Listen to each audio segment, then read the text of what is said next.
Ah, necesito compartir la pantalla.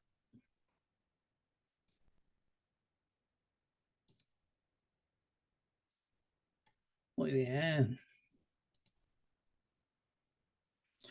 Ok, ok, todos ven la pantalla. Esto ya lo saben, ¿verdad? Van a ver a Jimán y siempre, no tengo ninguna opinión extra. Bueno, hoy vamos a ver el capítulo 6 de Mateo, pero antes vamos a hacer una especie de repaso de lo que hemos visto, pero bien corto. Bueno, Mateo 1 vemos, ¿se acuerdan la genealogía monárquica de Jesús? Y que Mateo nos recuerda que no es solamente la nación judía la que ha colaborado en esa genealogía, sino que también hay gentiles o como o paganos. O sea, gentiles la palabra es paganos realmente. Entonces, digamos, de la genealogía de Jesús hay paganos y hay gentiles. Y se acuerdan que Mateo termina la genealogía en grupos de 14, ¿verdad? 14, 14, 14, que habíamos dicho también que era el nombre de David 3 veces. Y los primeros 14 era el trabajo de Dios en crear su nación. ¿Se acuerdan? Abraham, que vino del este, Moisés, la creación del templo. Luego las segundas 14 generaciones es el trabajo del pecado, de desobedecer a Dios, que deshace todo ese trabajo. Ahí vemos en esa generación la destrucción del templo, la gente exiliada hacia donde había venido Abraham, de donde había venido Abraham, ¿verdad? Y el tercer grupo resalta la expectación del Mesías que iba a arreglar todo eso. O sea, los judíos esperaban de que el Mesías iba a venir y iba a arreglar todo ese problema. Entonces, podríamos decir que, que la expectación del Mesías es restablecer la gente de Dios, sacarlo de la esclavitud, lo va a llevar a una nueva tierra prometida y construirá un nuevo templo y su reino será para siempre, que era un contraste de todo lo que había pasado, ¿no? De que todo mal, a Dios templo, a Dios reino, a Dios todo, ¿verdad? El Mesías iba a traer todo eso de nuevo. Luego, en Mateo 2 y 3 hablamos de la venida de ese Mesías, ¿verdad? Y Mateo nos da una idea de la condición espiritual de Israel en el tiempo del nacimiento de Jesús. Él presenta a este Jesús como el nuevo Moisés. Jesús nace en Israel, pero es presentado como el nuevo Egipto, ¿se acuerdan? Y Herodes es el nuevo faraón, y además los líderes religiosos en el tiempo de Israel son que los nuevos capataces, ¿verdad? Del faraón. Luego vimos este, sobre este versículo, ¿verdad? De que la palabra que se traduce no es exacta en nuestras traducciones, pero realmente está diciendo Éxodo o Exodus. Jesús es el nuevo Moisés y está por hacer el nuevo Éxodo. Y esto es lo que hablaban cuando estaba con Moisés y Elías en la montaña, ¿verdad? Y que se glorificó. Bueno, era eso. Luego, en el 4 vimos historias de la creación, ¿verdad? ¿Se acuerdan de eh, que la historia de la creación comparadas con también el bautismo? Entonces, siempre era el primero una nueva creación, como Adán y Eva, o la familia de Noé, o la nación de Israel. Iba a nacer del agua y el caos, ¿verdad? Y que fuera puesto a prueba. Esto sucedió con el Mesías, ¿verdad? Donde habían fallado todo, ¿no? Entonces vimos de que Adán y Eva no lo lograron, ni Noé y su familia, ni la nación de Israel, pero el Mesías lo iba a lograr.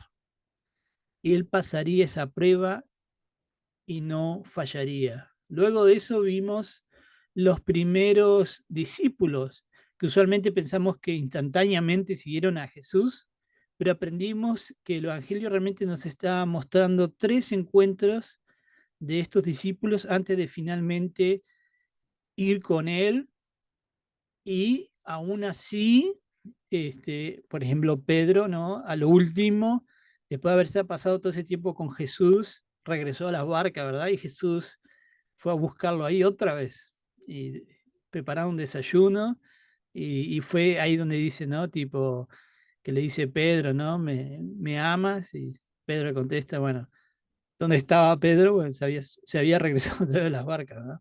Entonces vemos de que el camino eh, de Jesús es por eso, viste, que dice, no es fácil, el camino no es una puerta grande, porque no es tan simple. Y a veces las iglesias o el cristianismo moderno lo quiere mostrar como simple, entonces relatos como este, como que, no, si los discípulos nomás, tú sos Jesús, listo, dejamos todo, vámonos. Pero no es tan simple, ¿verdad? Por eso no, el camino a la salvación no es tan simple, ¿verdad? También la última semana hablamos de que Mateo tiene 5 discursos, ¿verdad? De Jesús, discursos o sermones o prédicas, como le quieran decir. Y hablamos también del tema del famoso quiasmo, ¿verdad? De que el primer discurso corresponde con el último discurso, ¿verdad? Pero también en cada discurso veremos que hay un quiasmo en el mismo discurso. Entonces, primer discurso, último discurso, siguiente discurso y el centro, que es la conclusión. Pero en cada discurso también vamos a ver que se construye hacia un centro del discurso. Hay un quiasmo dentro de quiasmos. Y bueno, lo vimos, si ven ahí en la pantalla, dice, bienaventurados los que lloran, pues serán consolados quienes lloraban, por las viudas, ¿verdad? Porque los religiosos querían todo, ¿no? Dame todo tu dinero, para de sufrir, pero la hacían sufrir más y lloraban, ¿verdad? Pero Dios, a pesar de que a veces nosotros tenemos una idea de como que, ay, todas esas injusticias, ¿dónde está Dios? Dios está ahí y está observando y van a ser consolados en su tiempo. Y bueno, regresando a los discursos, vamos a ver que, como dijimos, cada discurso tiene su propio quiasmo. El primer discurso se divide en 3 capítulos eh, y nosotros ya vimos el capítulo 5, ¿verdad? Vamos a ver el 6, que es el centro del discurso, y luego vamos a ver el martes que viene el 7, que es la otra parte del discurso, ¿verdad? Entonces hoy vamos llegando como que al centro realmente. El punto que está haciendo Jesús en el discurso que está dando está en el capítulo de hoy. Digamos, la idea de por qué está hablando lo que está hablando está en el capítulo de hoy. Es algo difícil a veces de entender porque nosotros estamos acostumbrados porque esto y esto, en conclusión, esto. Bueno, aquí no es tipo porque esto, en conclusión esto, y en conclusión esto porque esto. ¿Se entiende? En el capítulo 5 hablamos de las bienaventuranzas, donde Jesús hace ese cambiazo, ¿no? De la creencia de la época donde los líderes religiosos enseñaban que si tú eras bendecido, de hecho, yo creo que no tiene paralelismo, ¿no? Como que uno nunca aprende, ¿verdad? Cuando dicen en las películas, ¿no? ¿No? De guerras y eso, no aprendemos nuestra historia, ¿verdad? Tipo, y volvemos a repetir los mismos errores, ¿verdad? Bueno, uno podría argumentar de que pasa lo mismo en el cristianismo, ¿verdad? O sea, van a haber un paralelo entre el problema de los fariseos con muchos de los problemas que tiene la iglesia cristiana moderna de hoy en día. Y van a ver como que, pero, ¿cómo? Que no aprendemos. Entonces, Jesús hace un cambiazo. Entonces dice, los líderes religiosos de esa época, dice que si sos bendecido, se va a notar en las apariencias. Básicamente que vas a prosperar, ¿no? O sea que tu prosperidad exterior iba a ser un reflejo de tu bendición. Entonces, si te enfermaste, mmm, ¿Qué pasó ahí? ¿No? Se te murió el perro, no, no, no, se te rompió el auto. ¿Entienden? ¿Han escuchado esto en algunas partes del cristianismo moderno? Bueno, esto también era antes de esa forma y Jesús critica eso. Jesús viene y dice, no, no, no, no, no, no. Si tú eres bendecido, probablemente seas alguien que va a sufrir o que vas a llorar. Probablemente seas alguien pobre. No quiere decir que vas a ser pobre, pero probablemente no vivirás de la forma que el mundo considera como éxito. No vas a ser un influencer con tus autos y no. Probablemente el mundo va a decir, pero eso no es éxito. Entonces Jesús dice, pero vas a ser bendecido. Y luego Jesús da esta declaración que vemos en la pantalla de que no viene a anular la ley, sino que es el cumplimiento de la misma ley, ¿verdad? Él es el cumplimiento de la ley. Y empieza a dar una correcta interpretación de la ley, no porque está en contra de la ley, sino más bien está en contra de las enseñanzas de los líderes religiosos, digamos, los teólogos de esa época, que eran los escribas y fariseos, estaban equivocados, estaban diciendo cualquier cosa, interpretaron cualquier cosa.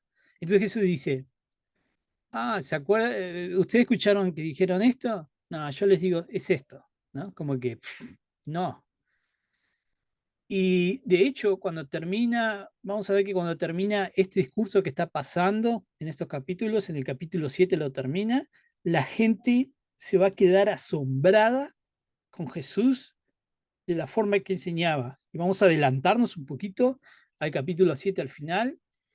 Cuando Jesús terminó estas palabras, recuerden que esa era una herramienta literaria de Mateo para decir, no, aquí se acabó el discurso. Las multitudes se admiraban de su enseñanza, porque les enseñaba como uno que tiene autoridad y no como sus escribas, ¿no? Tipo, wow. Yo creo que entienda que cuando acá Mateo dice como uno que tiene autoridad, es como que la gente, realmente lo que está diciendo en el texto es que la gente decía, no, este es como Moisés, ¿no? No como estos que citan y no, nada que ver. Está hablando con una autoridad como de profeta, ¿verdad? Como que, wow, ¿verdad? Obviamente eso no causaba una reacción positiva en los escribas, ¿verdad? Y hoy, que vamos a ver el capítulo 6, vamos a ver una parte muy famosa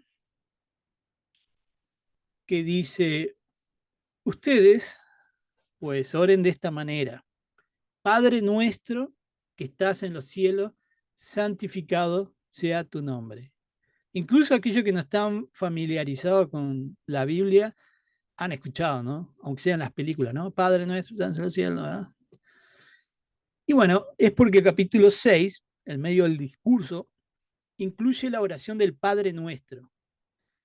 Y como acabo de decir, la oración del Padre Nuestro está en el medio del discurso.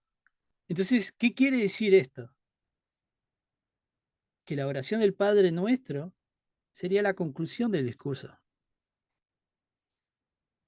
Entonces, Jesús empieza con una introducción a la oración y luego con una conclusión de la misma. La oración en sí inicia con Padre Nuestro, ¿verdad? Pero hay una cosa curiosa con esto. Nosotros ya estamos familiarizados, porque como digo, aunque no seas cristiano, lo has visto en las películas. Padre, no, sí, ¿no? Padre Dios y Padre nuestro. Pero ustedes tienen que entender que hablar de Dios como un padre no es una forma normal de hablar de Dios para los judíos. Así que para ellos, cuando escucharon a Jesús decir, bueno, oren así, Padre nuestro, y todo el mundo como, ¿what? Era nueva información. No, nadie había, ¿no? planteado tipo, Dios es nuestro Padre. Esto lo dice Jesús por primera vez a los judíos. De hecho, Jesús introduce esta idea un poquito antes, unos versículos antes. En el 1 vemos que dice, cuídense de no practicar su justicia delante de los hombres para ser visto por ellos. De otra manera no tendrán recompensa de su Padre, ¿verdad? Que está en los cielos. Y luego dice, para que tu limosna sea en secreto y tu Padre que ve en lo secreto te recompensará. Esa idea de que Dios es nuestro Padre, revolucionario. Aquí la gente estaba aprendiendo algo nuevo. Para nosotros es como que no puedes concebir otra idea, ¿no? Ah, no, sí, Dios es nuestro Padre. Pero eso era algo que acababa de introducir Jesús. Por lo tanto, no se hagan semejante a ellos, porque su Padre sabe lo que ustedes necesitan antes que ustedes lo pidan. Siempre refiriéndose a Dios como Padre en este discurso, ¿verdad? Y después de la oración del Padre Nuestro, también tenemos referencia de Jesús hablando de esta idea de Dios como nuestro Padre. Entonces vamos para el otro lado del Padre Nuestro, porque si ustedes perdonan a los hombres sus transgresiones, también su Padre Celestial los perdonará a ustedes. Pero si no perdonan a los hombres, tampoco su Padre les perdonará a ustedes sus transgresiones. Ahora vamos, vamos a saltar para atrás y vamos a ver versículo 2. Por eso, cuando le des limosna, o sea, des una ofrenda, no toques trompeta delante de ti, como hacen los hipócritas en las sinagogas y en las calles, para ser alabados por los hombres. En verdad les digo que ya han recibido su recompensa. Entonces vamos a empezar por aquí y vamos a empezar a examinar un poquito esto. Habían ofrendarios en las sinagogas que eran de metal y se veían como una trompeta. Y cuando tirabas las monedas al ofrendario, ¿no? Sonaba. Por lo tanto, si tú querías hacer, no agarras un montón de monedas, recuerden que no habían billetes en esa época, tirabas un montón de monedas y hacías sonar la trompeta. ¿Entienden? Porque tú agarrabas y ¡pluc! Todo el mundo decía, wow, mira, metí un montón de plata ahí. De hecho, yo tengo una foto de la época, le voy a mostrar. Esto que ven aquí, laser point, esto era el ofrendario. Entonces tú tirabas las monedas y entonces todo el mundo decía, oh, no, mira, te metió un montón de dinero. De hecho, esta mujer que me va acá es la representación de la viuda que tenía una monedita ahí. Entonces, imagino que cuando lo echó, y plin, plin, plin, listo.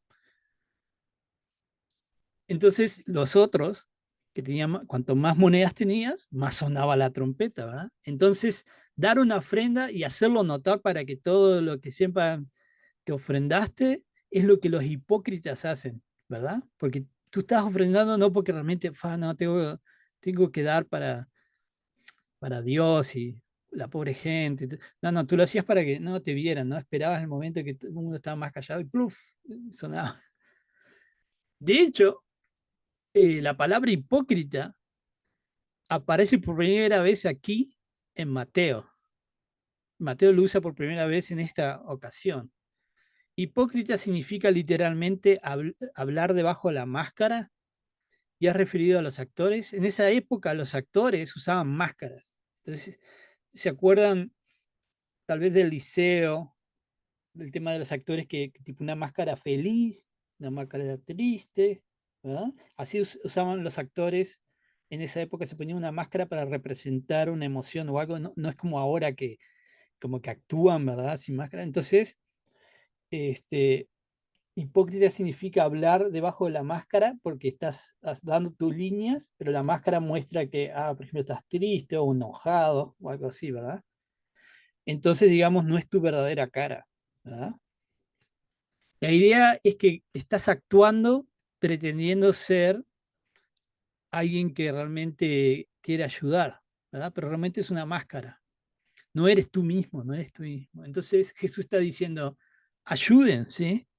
Pero no lo hagan por ustedes, sino por el otro, por tu comunidad, por Dios, ¿verdad? Y eso es lo que hacían los fariseos, ¿no?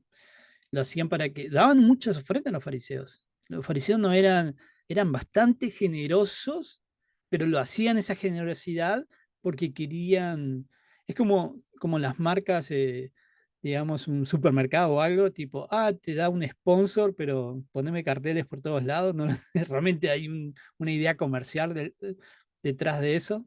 Bueno, ¿no? Así eran los hipócritas. Entonces, vamos a ver esto. En el 6:8 dice, no sean como ellos, como los fariseos, ¿no? Porque su padre sabe lo que ustedes necesitan antes de que se lo pidan, ¿no? O sea, no sean hipócritas.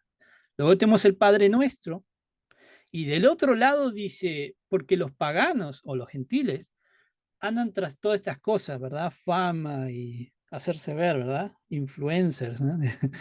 Y el Padre Celestial sabe lo que ustedes necesitan. O sea, que no seas como los paganos.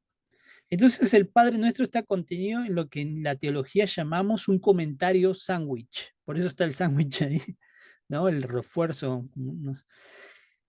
En uno se refiere a los hipócritas, es decir, a los líderes religiosos, y en el otro a los que eran judíos, y en el otro a los que eran paganos. Y en el medio está el Padre Nuestro, ¿no? Entonces, tipo, no seas como esto ni como esto. Y el Padre Nuestro. ¿Ven cómo nos vamos acercando al centro, ¿verdad? ¿Mm? Centro, como una pirámide, de un lado al otro, comparación, y ahora estamos en el centro. Entonces, Jesús dice, no sean así. Ustedes oren de esta manera. Padre nuestro que estás en los cielos, santificado sea tu nombre. O sea que esos sándwich, ¿verdad? Que son las puntas que van llegando de la pirámide hacia el centro, ¿verdad? Comparación, nos lleva al Padre nuestro. ¿A qué dice que debemos orar así? Dice Jesús, oren así. Pero debemos entender de que cuando tú lees esto, la intención aquí no es que literalmente repitamos esas palabras, sino de que está diciendo, oren este modelo. Yo les voy a mostrar cómo orar y qué usar, herramientas usar cuando oren, ¿no? Entonces te da todos los elementos que deberías usar cuando oras. O sea, no es que, no, esta es esta oración, ¿verdad? Que es lo que nosotros llamamos como un rezo o algo así. No, usa esto de modelo para tu oración. O sea que te da una oración que es un modelo. La idea es que nosotros hagamos nuestra versión propia con la perspectiva nuestra, porque estás en otras circunstancias, pero usando los elementos de esta oración modelo. Usualmente la costumbre es simplemente repetir la oración, ¿verdad? ¿No? Dame 3 Padres Nuestros. Pero no era la intención de Jesús cuando dijo esto. De hecho, podríamos decir que repetir una oración una y otra y otra y otra vez es más como, ¿verdad? Que es lo que más criticaba Jesús de los fariseos y de hecho lo que Jesús estaba hablando en contra aquí, ¿no? De que los fariseos hacían puro ritualismo y era puro vacío, ¿verdad? Lo interesante es que Jesús nos da este modelo, pero también vamos a ver a Jesús mismo aplicando este modelo en su propia experiencia. Y lo vamos a ver más adelante, cómo Jesús no solamente dice, no, háganlo así y ya no sabemos, y no se ve más en toda la Biblia, no. Vamos a ver que Jesús, cuando ora, utiliza este modelo. Pero antes de ir hasta ahí, vamos a ver las peticiones que se hacen en el Padre Nuestro. Son 7 peticiones. Hay 7 peticiones y si decimos 7, ¿qué significa? Que tenemos un medio, ¿verdad? Pues tenemos 3, 3 y 1. Otro quiasmo. ¿Ah? Siempre cuando estudia la escritura, la mayoría de las veces, 99% de las veces, tienes que pensar en la estructura quiástica porque era algo que se usaba en esa época. Entonces vamos a ver un poquito estas peticiones. Padre nuestro que estás en el cielo, santificado sea tu nombre. ¿Mm? Que nuestra oración considere la santidad de su nombre y así debería ser en nuestras oraciones, ¿verdad? Reconocer como el nombre de Dios es santo y es nuestro Padre. Vemos a Jesús incorporando este elemento en su propia oración personal. Y vamos a ver esos ejemplos. O sea, Jesús, ¿verdad? Se adelantó un poco más y se inclinó rostro en tierra mientras oraba, Padre mío, ¿verdad? No dijo Padre nuestro, Padre mío. De hecho, lo vemos después. Después de decir todas estas cosas, Jesús miró al cielo y dijo, Padre, ha llegado la hora. ¿Entienden? Como que esa idea de, es el Padre nuestro, lo incorpora en su oración personal, ¿no? Padre, ha llegado la hora. Entonces, el siguiente punto es, venga tu reino. La segunda petición reconoce que este Padre tiene un reino. Y al invitarlo que venga, reconocemos que no está completamente aquí. Está viniendo, pero no está completamente el reino.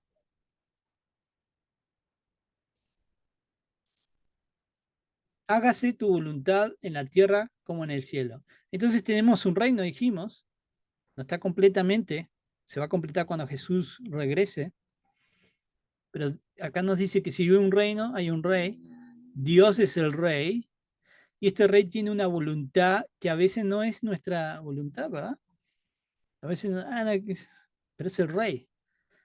Y en esta tercera petición reconocemos que queremos que se haga la voluntad del rey, no nuestra voluntad, sino su voluntad. Nuestra sociedad es individualista y nos dice que nosotros somos lo que importa. Yo importo. Mi realidad, mi género, ¿no? No importa qué piense el otro, solo es yo. Yo soy un campeón, ¿no? Jesús nos dice que eso no es así, eso es mentira. Vean, aún no hemos llegado a la petición, ¿ok? No hemos llegado a por qué estamos hablando al Padre, pero ya reconocimos que Dios, ¿quién es Dios? ¿Cuál es nuestra posición delante de Dios como siervos? ¿Verdad? Tipo, tú, Dios, que se haga tu voluntad.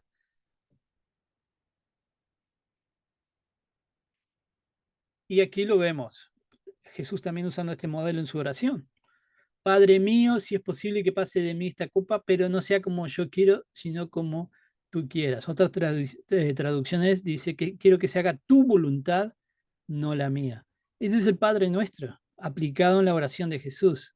Jesús esto lo usa en toda su oración. Jesús tiene el modelo y lo usa con sus propias experiencias. En este momento está a punto de ser crucificado, ¿no? Entonces, no, bueno, yo quisiera que no tuviera que hacer esto, pero que se haga tu voluntad. No lo usa Jesús como una oración que se repite y se repite, se repite. ¿Se entiende? Y aquí llegamos al centro, ¿verdad? Danos hoy nuestro pan cotidiano. Recuerdan que la X era el quiasmo. Las primeras tres peticiones usamos tú, ¿no? Tú eres nuestro Padre, tú eres el Rey, tu voluntad, ¿verdad? Tu reino.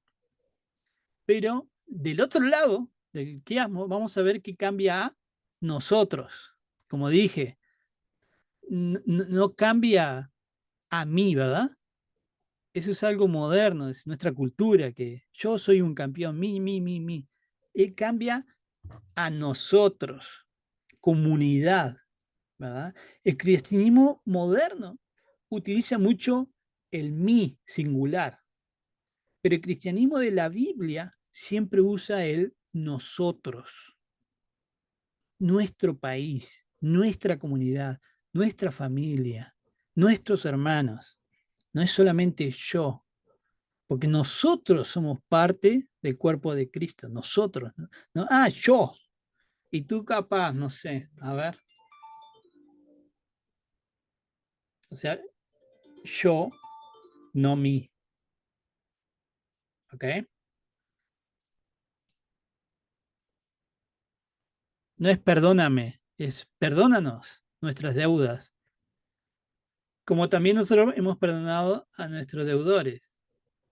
Es decir, perdona nuestra deuda porque cumplimos tu voluntad y perdonamos a nuestros deudores. No nos dejes caer en tentación. Tu reino está llegando y nosotros somos los agentes por el cual el reino se expande. ¿Entienden lo que estoy haciendo aquí? ¿Se acuerdan del quiasmo? Hágase tu voluntad. Entonces, perdona nuestra deuda porque nosotros decimos, hágase tu voluntad, y tu voluntad es que nosotros perdonemos a nuestros deudores. Por eso tiene 3, 2, 1, ¿verdad?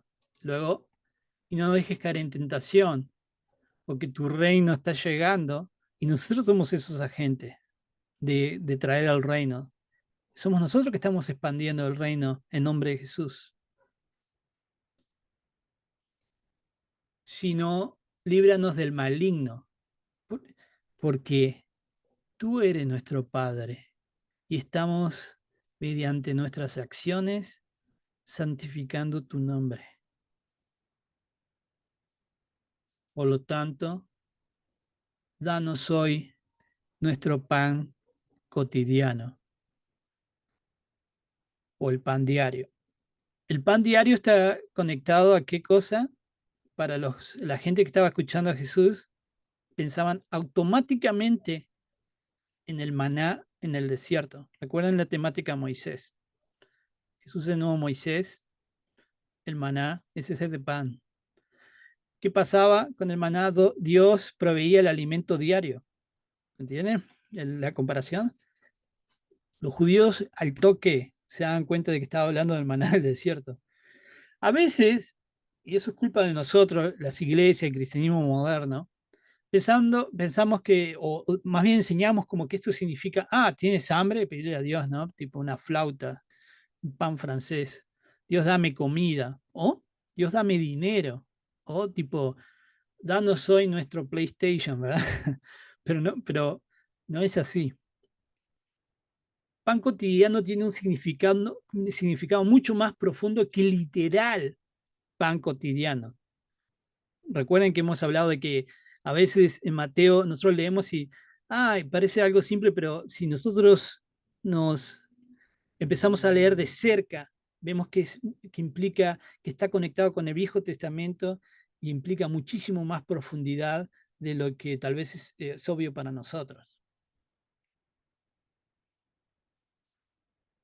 De hecho, si vamos a una de las clases anteriores, ¿se acuerdan de que Jesús fue bautizado, se fue al desierto y vino el tentador hacia Satanás y le dijo, si eres hijo de Dios, ordena que estas piedras se conviertan en pan? Entonces, como dice aquí, ¿no? Dame el pan cotidiano y las transformó en pan. No pasó eso, ¿verdad? Jesús estaba muy hambriento. Y el diablo le dice esto. ¿Y cómo responde Jesús? Escrito está, no solo de pan vivirá el hombre, sino de toda palabra que sale de la boca de Dios. Hay un diferente tipo de pan, uno que no es literal pan. Y lo vemos explicado en Juan capítulo 6, porque hay un discurso de Jesús en Juan que se llama, le ponemos el título de qué cosa, pan de vida. Y ahí están esas canciones, pan de vida, es Cristo, y porque a veces cantamos esas cosas, o decimos esas cosas y no sabemos exactamente qué significa, ¿verdad? Jesús le respondió, en verdad les digo que me buscan, no porque hayan visto señales, o sea, los milagros que hacía Jesús, sino porque han comido de los panes y se han saciado, ¿verdad? Jesús repartía y eran canastas, ¿no? Pero no decían, interesante, este hizo aparecer ese pan de la nada. No, más bien era como que, qué bueno que estaba, quiero comer más de gratis, entonces lo sigo a Jesús. Se fijaban en el pan, no en lo que significaba, ¿verdad? Trabajen no por el alimento que perece, sino por el alimento que permanece para vida eterna, el cual el Hijo del Hombre les dará, porque a Él es a quien el Padre Dios ha marcado con su sello. Entonces les preguntaron, ¿qué debemos hacer para poner en práctica las obras de Dios? Jesús le respondió, esta es la obra de Dios, que crean en el que Él ha enviado. Y le dijeron entonces, ¿qué pues haces tú como señal para que veamos y te creamos? ¿Qué obra haces? Nuestros padres comieron el maná en el desierto, como está escrito, les dio de comer a comer pan del cielo. Entonces Jesús les dijo, en verdad les digo que no es Moisés el que les ha dado el pan del cielo. sino que es mi Padre el que les da el verdadero pan del cielo, porque el pan de Dios es el que baja del cielo y da vida al mundo. ¿Quién es ese pan? Jesús. Y Él se ofrece para que lo consuman a Él, el pan espiritual, es decir, comunión. Comunión, Santa Cena. Eso es lo que representa. Jesús está hablando de que los líderes religiosos interpretaban la palabra de Dios como algo externo, que se ve, ¿se acuerdan? Como a veces lo hacemos en el cristianismo moderno, lamentablemente, pero Jesús dice que es algo interior que no se ve. Cuando Jesús dice pan cotidiano, está usando el lenguaje del maná en el Antiguo Testamento y espera que nosotros entendamos que espiritualmente necesitamos desesperadamente alimento. ¿Cómo puedo ir a Jesús y encontrar el alimento espiritual para lo que estoy pasando en mi vida en ese momento? ¿Verdad? Entonces, digamos, necesito pan espiritual porque estoy pasando un momento terrible. Y nosotros al buscar ese pan, digamos, es lo que realmente es la voluntad de Dios. Entonces, es por eso, por lo que necesitamos orar y pedir, no por el PlayStation, sino por ese pan de Dios que trae esa respuesta. Luego, más adelante, vemos en el capítulo 6, vemos que dice, el ojo es la lámpara del cuerpo, por lo tanto, si tu visión es clara, todo tu ser disfrutará de la luz.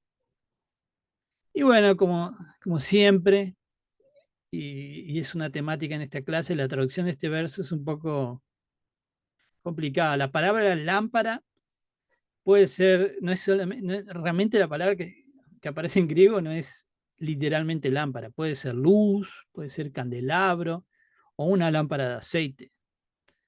También traducimos la parte de si tu visión es clara, pero van a descubrir de que realmente no dice eso en el texto. De hecho, en otras versiones usamos si tu ojo está sano, ¿no? Entonces vimos si tu visión es clara, si tu ojo está sano, etc. Jesús obviamente está hablando de algo espiritual aquí y no del ojo físico.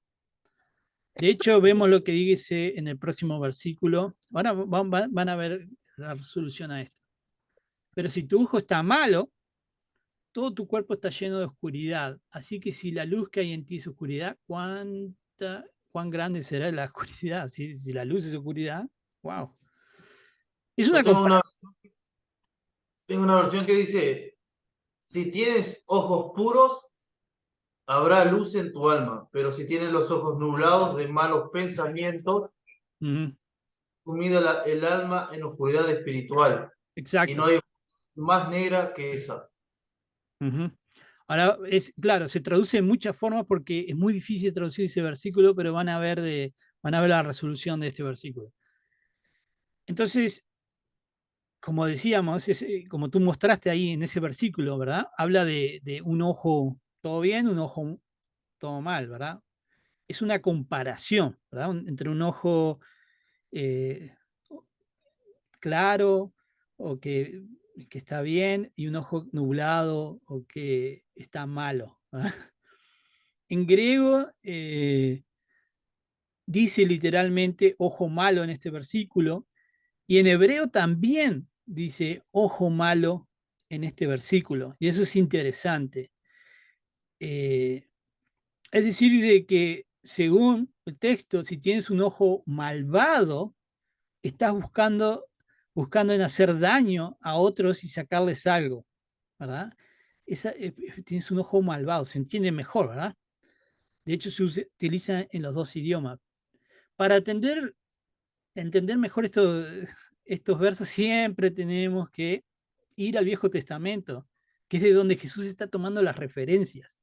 Entonces vamos para atrás a Proverbios y vemos este proverbio. El generoso será bendito porque da de su pan al pobre. Pero ¿saben qué? En hebreo no dice esto, en hebreo dice esto: el que tiene buen ojo será bendecido, pues comparte su comida con los pobres. El que tiene buen ojo. ¿Ven? ¿De dónde viene, dónde Jesús se está refiriendo a este versículo de Proverbios? El que tiene buen ojo. Pero ¿por qué? ¿Por qué vimos, verdad, que acá dice el generoso será bendito? Y acá dice el que tiene buen ojo será bendito. Lo traduce generoso porque es lo que está dando a entender el versículo. Lo traduce en generoso porque para nosotros no... Ah, el que tiene buen ojo, ¿qué quiere decir eso? ¿Verdad? Pero literalmente dice el que tiene buen ojo. Así que si yo doy parte de mi comida a los pobres, tengo buen ojo, porque soy generoso. Tener buen ojo es una forma de decir que eres generoso en griego, perdón, en hebreo. Por eso también lo traducen igual en el griego. En el griego también es como que, ¿qué está hablando? Porque es un dicho, como nosotros a veces usamos alguna cosa uruguaya, ¿no? Que para decir de que alguien es bueno, o que no, está, o dicen, ¡fua! Esta situación está salada, ¿va? Lo traducen y, ¿qué significa eso, va? Bueno, los hebreos decían, ah, este tiene buen ojo, pero no como acá, ¿viste? Nosotros decimos, ah, tiene buen ojo, ¿no? Sabe qué comprar o cómo vestirse, o no sé. Pero en esa época, para los hebreos, decir buen ojo es que quiere decir, no, este es generoso. Un ojo malo es tipo, fa, este no, no, este, al contrario, ¿no? Te va a estafar. Entonces, en definitiva, si regresamos a ese versículo del Nuevo Testamento, dice, la lámpara del cuerpo es el ojo. Por eso, si eres generoso, todo tu cuerpo estará lleno de luz. O sea que no eres una esponja que busca ver qué la vida te puede dar a ti. ¿Recuerdan esa idea de individualismo que no está en la Biblia? Sino que buscas qué es lo que puedo dar yo ¿no? A la comunidad. Si tú eres así, tu alma será luz, serás una persona bendecida. Pero si tienes un ojo malo, tu alma estará llena de oscuridad. ¿Se entiende? Esto es una referencia a ser generoso con no ser generoso. Y para ir terminando, por lo tanto, no se preocupen por el día de mañana, porque el día de mañana se cuidará de sí mismo. Bástenle a cada día sus propios problemas. Es decir, traducido, preocúpate más por la condición de tu alma. Recuerden, la viuda era pobre, consecuencia de los mismos religiosos. Pero en vez de renegar, ¿qué hace esta viuda que llora? Fue y puso una moneda. Lo daba todo porque sabía cuál era la verdadera riqueza en Dios. Y con eso terminamos. Si tienen alguna pregunta.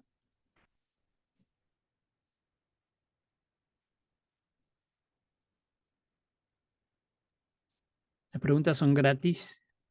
¿Sí? Abran sus micrófonos y evacúen sus dudas, si es que las hay. Alguna tiene que haber. Probablemente no. Son muy Sí, prendidos. lo que pasa es que vos sos un muy buen profesor Ujú. de la palabra, entonces no quedan muchas dudas. No entendieron nada. Digo, Pero güey. no entendieron nada. Sí.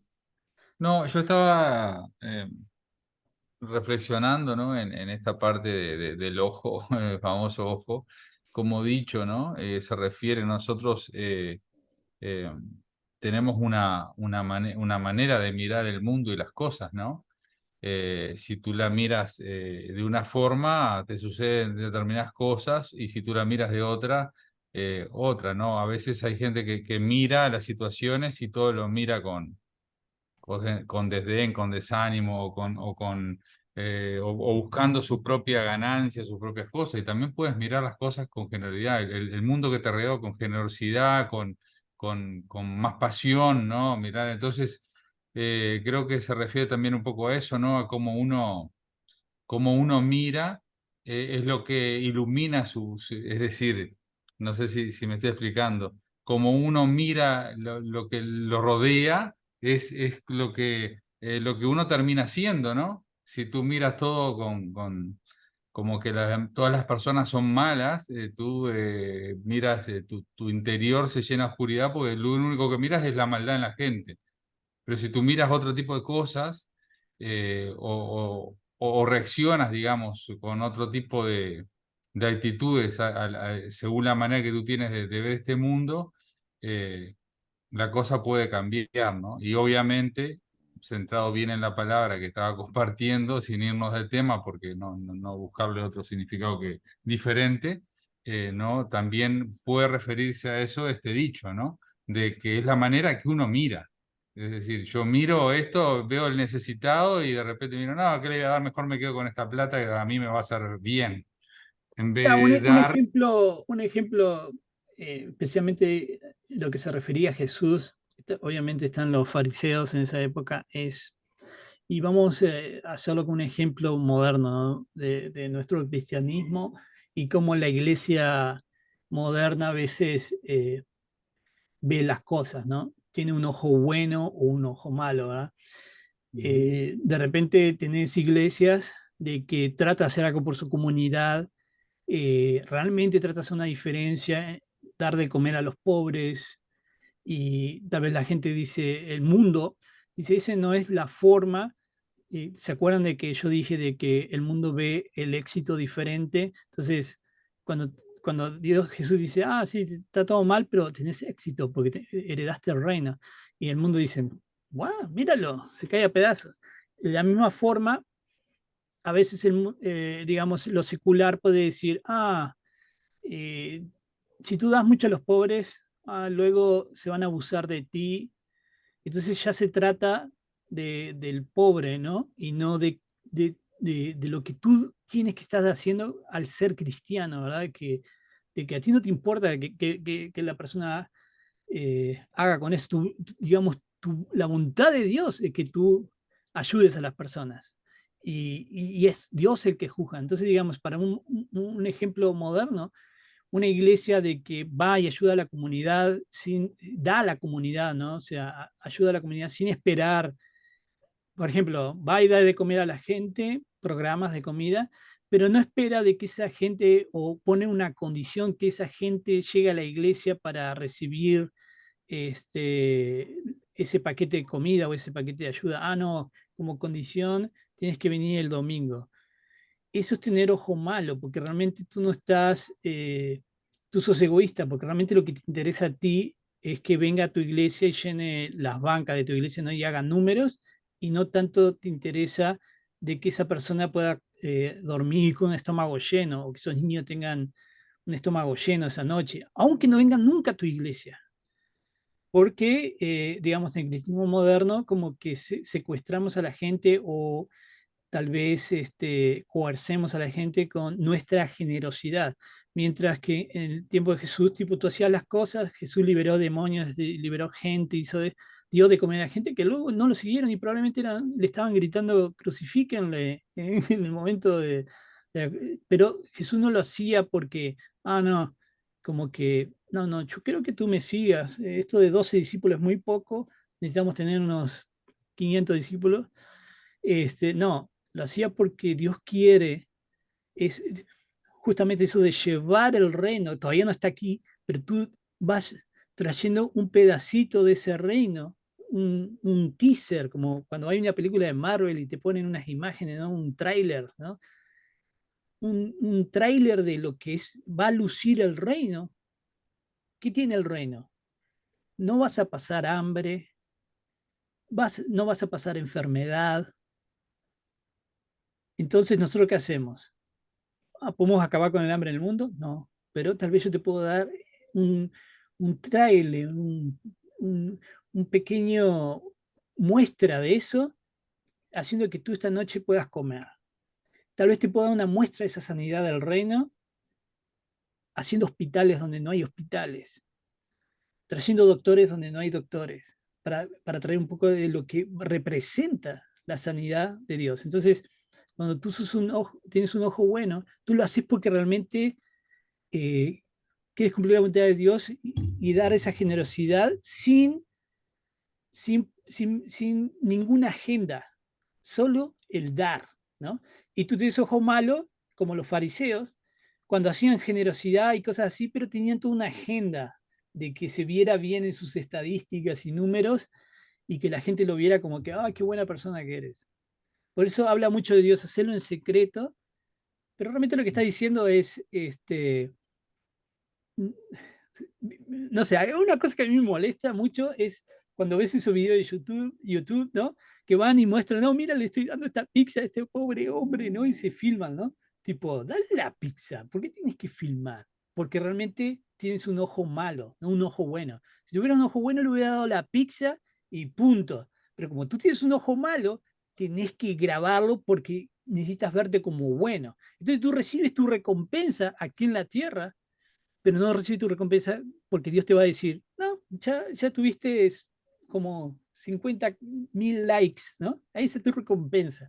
Mientras si tú lo haces porque realmente no tienes una agenda, no son likes lo que vas a recibir. Vas a recibir la vida eterna. ¿Se entiende? Entonces, es mucho más profundo y más poderoso, digamos, que simplemente cómo ver las cosas. ¿Sí? Es un testamento, digamos, de cómo debería ser cristiano, ¿verdad?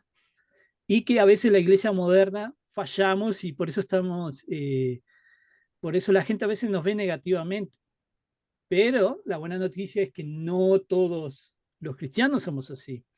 De hecho, estamos tratando de hacer algo diferente y, y bueno, o sea, pero así es, ¿verdad?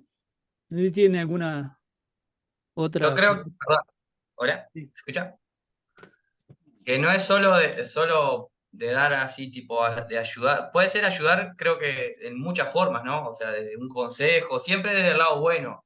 Creo que va por ese lado también un poco, ¿no? O Ayudar sea, de es ayudar ayudar. también, pero no solo de, te ayudo en, como dijiste, en un hospital, por poner un ejemplo más grande, o en lo económico, alguien que precise, obviamente, que si podés estar re bien, pero si no desde un consejo, desde te echo una mano si necesitas algo, te escucho, como, pero todo para, no sé, algo así lo asocio yo, lo interpreto yo, me parece. Sí, está bien, pero yo quiero que entiendan esto. Hoy tenemos hospitales y tenemos escuelas por el cristianismo. Porque cuando no estaban los cristianos, los doctores era para la gente que tenía dinero. Los plebeyos, ¿no? Digamos, el cristianismo empezó a ser, justamente plantaban hospitales, hacían hospitales, y van a ver que muchos hospitales, que había monjas y cosas así, porque la idea era de que estabas representando la sanidad de Dios, entonces hacías hospitales. Luego se publicó la Biblia, pero la gente tenía que leer, entonces hacían escuelas para que la gente se educara, para que tuviera ese acceso. Entonces, digamos, el cristianismo funcionando bien te cambia, hace revoluciones, ¿verdad? Hoy en día, lo que quiero decir, no está mal lo que tú dices, pero yo hablo más globalmente, digamos. El cristianismo ha perdido esa, esa idea de transformación cultural, ¿verdad? Es decir, vamos a tratar de que haya más justicia, ¿verdad? De que haya más acceso para la gente, para que no pase hambre, para que pueda haber un doctor y todo eso. Lo hemos perdido un poco. Pero sí, no solamente es literalmente dar comida, pero consejo, ayuda a tu vecino, tal vez tu vecino Claro, se esas cosas decía enfermó yo, y o le sea, que cortas el también pasto, suman. yo qué sé, lo llevas al doctor, ¿verdad? Hay un montón de cosas. O sea, ser cristiano no es solamente eh, el domingo en la iglesia, es algo permanente, ¿verdad? Es algo permanente en donde tú tienes una actitud de Jesús, digamos. Y a veces, como digo, no te trae el éxito que secularmente se ve, es sacrificial, porque, voy a cortar el pasto a mi vecino, ¿no? Sí, porque tiene divertido eso. o voy a llevarlo, darle un arrimón ahí al hospital o algo para que vaya a una consulta. ¿Qué tiene de divertido? ¿Verdad? Lo hacemos porque realmente tenemos que amar a las personas. Y entonces, porque lo amamos, no se vuelve descanso. Entonces, por eso, digamos, por eso es importante entender lo que dice Jesús aquí. Jesús habla mucho de eso. La mayoría de las cosas que habla Jesús Es decir, es eso. Ya. es como provocar a la otra persona al dar sin esperar o recibir nada o ese desinterés, provocar ese cortocircuito en la otra persona, decir, pa, ¿y este por qué y si no me pidió nada? ¿Qué hay ahí? A mí, a mí me hizo recordar eso que decías de dar sin recibir nada y sin ningún... Me pasó cuando yo era adolescente y fui por primera vez a la iglesia en mis pagos, y ingreso a la iglesia. Y el pastor de la iglesia, aparte fui con un buzo de la hoz y el martillo, ignorante total, a la iglesia, y el pastor se acerca a mí y me da un abrazo, pero un abrazo apretado, así, con una sonrisa, bienvenido, papá, papá, me abrazó, pero no me dijo más nada, fue eso, y se fue para otro lado. Y a mí me dejó en un knockout, es decir, ¿qué pasó acá? Y si me abrazó, ¿y por qué me abrazó? Y si sin ningún desinterés y me saludó, y ese golpe que produce esa actitud, creo que es lo que Dios y Cristo quiere decir. Esto que a la persona que está en el mundo lo haga tambalear y pensar, digo, ¿pero por qué hizo eso? Si Claro. estamos acostumbrados a otra cosa. Estás dando testimonio del reino. Son esto, de que me dio un abrazo sin yo pedírselo, sin capaz que sin nada, vino, me abrazó y bienvenido y siguió, pero esa actitud fue la que me golpeó de algo que yo no esperaba, que pasara, quisiera, no sé, lo tomo por ahí. Exacto, es ese tipo de, estás en el lugar correcto ahí. Ujú. Yo pienso que es lo que el Espíritu Santo necesita, que tengamos ese ojo bueno para poder operar en la gente, sin que nosotros actuemos de determinada manera, como forzando una situación donde el Espíritu Santo ya está hablando ahí a través de la acción de cada uno de nosotros, pero de esa manera, cuando lo hacemos genuino, ¿no? Cuando lo hacemos por amor, y el amor sabemos que no hace nada indebido y es desinteresado. Entonces creo que ahí es el cóctel perfecto para que Dios pueda orar y tocarte de una manera que no lo había podido hacer, ¿no? Es lo que Ajá. yo interpreto. Muy bien.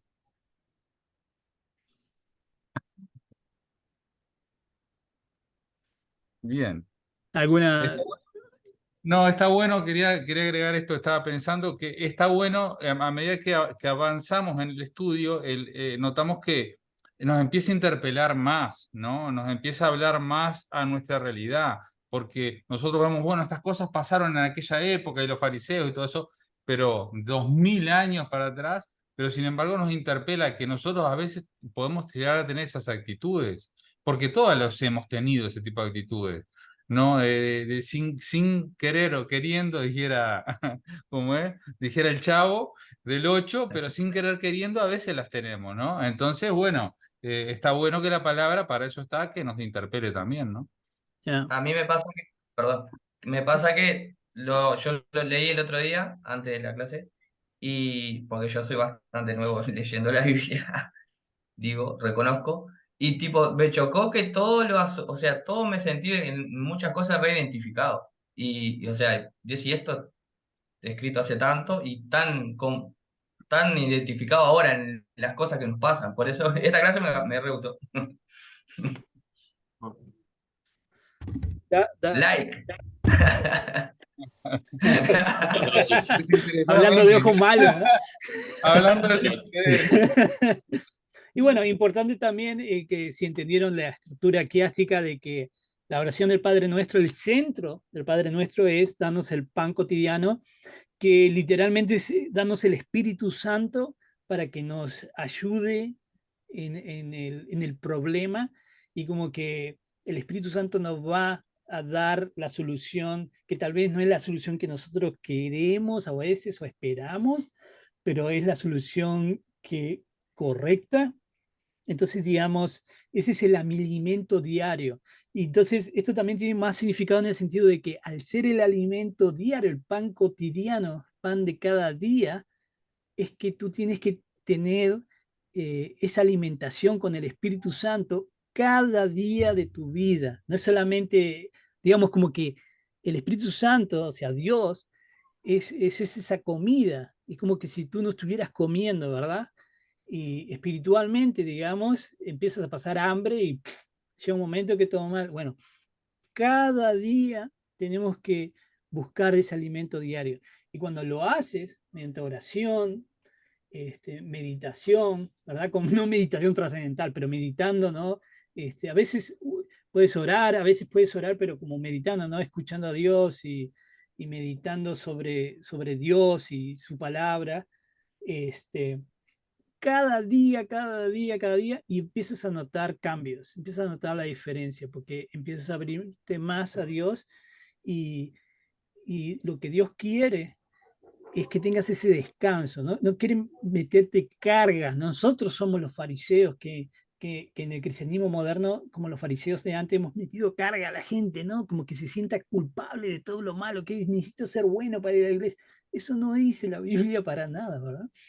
Y van a ver que la mayoría del mensaje de Jesús es, no, no, yo quiero que vengas a mí porque mi carga es liviana, porque quiero que descanses, quiero darte ese descanso de toda esa desgracia que es, ¿no? Hoy en día, ¿no? El mundo tipo, lo era así también antes, ¿no? Como que quiero que yo te voy a restaurar un día y no vas a sufrir más, vas a comer, no vas a tener que preocuparte por pagar esto, deberle aquello, no vas a tener un jefe, no vas a tener problemas, no te vas a tener que preocupar por tus hijos. Todo eso es parte, digamos, si leemos en Adán y Eva, cuando eh, tuvieron esa maldición, ¿no?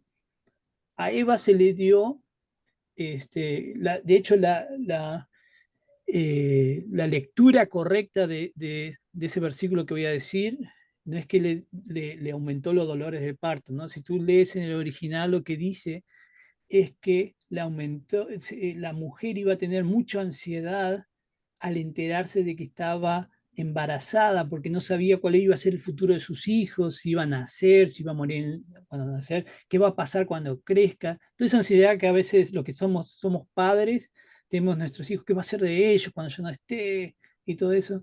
Y al hombre, esa misma ansiedad, usa la misma palabra, pero con el producto de la tierra, porque no sabía si hoy tengo de comer, pero mañana tendré de comer, yo no sé, capaz que hay una sequía, capaz que me lastimo y no puedo hacer nada, que será de mi familia. Eso no sucedía en el Edén. Tenías hambre y sacabas algo de comer, no tenías que preocuparte por el día del mañana. Entonces Jesús está diciendo, yo voy a restaurar eso, y ustedes van a dar un pequeño eh, tráiler o una pequeña muestra de cómo luce eso para cuando yo regrese. Y no vas a tener toda esa ansiedad, todo ese drama. Entonces, aunque tú estás pasando mal ahora, sé feliz, porque no siempre va a ser así. Algún día, cuando regrese Jesús, y si estamos vivos, estamos muertos, vamos a heredar eso para siempre. Entonces, el mensaje de Jesús siempre es de esperanza. Esa es la esperanza. Como que a veces se pierde un poco con el cristianismo moderno, porque todo se trata de que, no, dame dinero, ven aquí, hace esto, no hagas esto, no tomes esto, toma esto. Eh, no es eso, no se trata de eso. Es pedir el pan cotidiano, y Dios es el que transforma a ti. Tú no tienes que hacer una disciplina de cosas que tengo que dejar. Si tú te entregas a Dios, Dios te ayuda a ser una persona como Dios quiere que seas.